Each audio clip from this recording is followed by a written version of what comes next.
नमस्कार। पूरा भारत मना रहा है नेशनल न्यूट्रिशन वीक और आज हम बात करने वाले हैं न्यूट्रिशन के बारे में और सप्लीमेंट्स के बारे में। इमेजिन कीजिए कि आपकी पूरी फैमिली डाइनिंग टेबल पे बैठी है और आप कोई बढ़िया सा खाना खा रहे हैं किसी मॉर्निंग में। आप एक चीज़ ऑब्जर्व करोगे कि हर किसी के थाली में, फिर वो बच्चा हो, बुजुर्ग हो, महिला हो या पुरुष हो, एक जैसी ही चीज़ें यूजुअली होती है। हाँ, क्वांटिटी थोड़ी कम ज़्यादा हो सकती है, लेकिन आप तो ये जानते ही हैं कि हर किसी के प्रोफाइल के हिसाब से, हर किसी के लाइफस्टाइल के हिसाब से, वर्क प्रोफाइल के हिसाब से हर किसी की न्यूट्रिशनल रिक्वायरमेंट्स अलग अलग होती है। ग्रोइंग एज के बच्चों की अलग होती है, महिलाओं की अलग होती है, सेडेंटरी लाइफस्टाइल वाले मेल्स की अलग होती है, बहुत ज़्यादा एक्टिव लाइफस्टाइल वाले पीपल की अलग होती है और बुजुर्गों की लाइफस्टाइल एंड प्रोफाइल अलग होता है।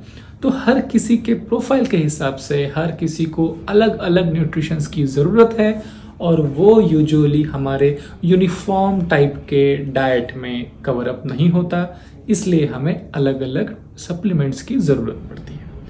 अभी आप ये समझ ही गए होंगे कि हर किसी के प्रोफाइल के हिसाब से अगर उनकी न्यूट्रिशन की ज़रूरतें अलग अलग है तो ऑब्वियसली उनके लिए जो न्यूट्रिशनल सप्लीमेंट लिया जाएगा वो भी ज़रूरी है। बहुत सारे लोग ये सोचते हैं कि हमें क्या ज़रूरत है सप्लीमेंट्स की, हम कोई अच्छा फूड में ही इम्प्रोवाइजेशन कर लेंगे जिससे हमारा न्यूट्रिशनल स्टेटस अच्छा हो जाएगा। ये बात एक हद तक के सही है, लेकिन बहुत बार जब हमें कैलोरी और न्यूट्रिशन इसमें बैलेंस करना होता है तो ये चीज़ मुश्किल हो जाती है।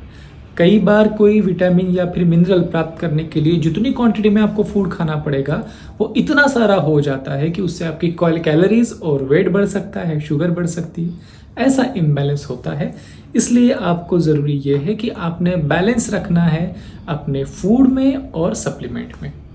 ये एक दूसरे का रिप्लेसमेंट नहीं है, दोनों को लेना है, लेकिन बैलेंस तरीके से ले ताकि आपके प्रोफाइल को जो ज़रूरी न्यूट्रिशन है वो परफेक्टली इसमें से प्राप्त हो सके। चलिए मैं आपको 5 पॉइंट्स बताता हूँ जो आपको हेल्प करेंगे अपने लिए सूटेबल न्यूट्रिशनल सप्लीमेंट चूज करने के लिए।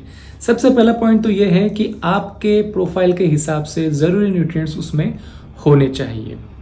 दूसरा, आपका जो भी ऑब्जेक्टिव है न्यूट्रिशनल सप्लीमेंट लेने का, फिर वो वेट लॉस हो, जनरल इम्यूनिटी हो, जनरल फिटनेस हो या फिर बॉडी बिल्डिंग हो, आपके ऑब्जेक्टिव के हिसाब से ज़रूरी न्यूट्रिएंट्स, ज़रूरी पोषक तत्व उसमें होने चाहिए।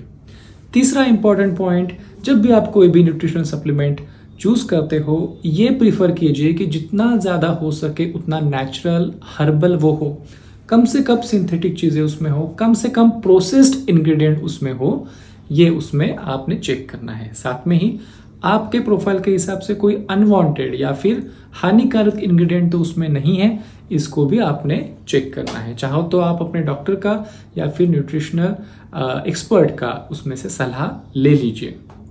फोर्थ पॉइंट मैं आपको बताऊंगा, जो भी प्रोडक्ट आपने अपने प्रोफाइल के हिसाब से शॉर्ट लिस्ट किया है उसके एक बार रिव्यू देख लीजिए।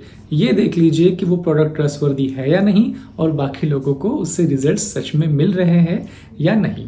और एक लास्ट पॉइंट, जो ब्रांड आप चूज कर रहे हो एक बार आप उसके वेबसाइट पे जाके चेक कीजिए, जो भी लेबल आपके प्रोडक्ट का है, जो भी क्लेम्स उस प्रोडक्ट के हैं, उसके रिलेटेड ज़रूरी सर्टिफिकेशंस, एक्सप्लेनेशन, ये सब उस वेबसाइट पे दिया है या नहीं, उसे चेक कीजिए। इससे पता चलेगा कि वो ब्रांड ट्रस्टवर्दी है या नहीं। अपने हेल्थ के लिए, अपने न्यूट्रिशन के लिए हमेशा trustworthy product, tried and tested product use कीजिए और अपने ज़रूरत के हिसाब से ही लीजिए, ना कम ना ज़्यादा। अगले एपिसोड में और जानेंगे न्यूट्रिशन के बारे में कुछ इंटरेस्टिंग फैक्ट्स। Stay tuned.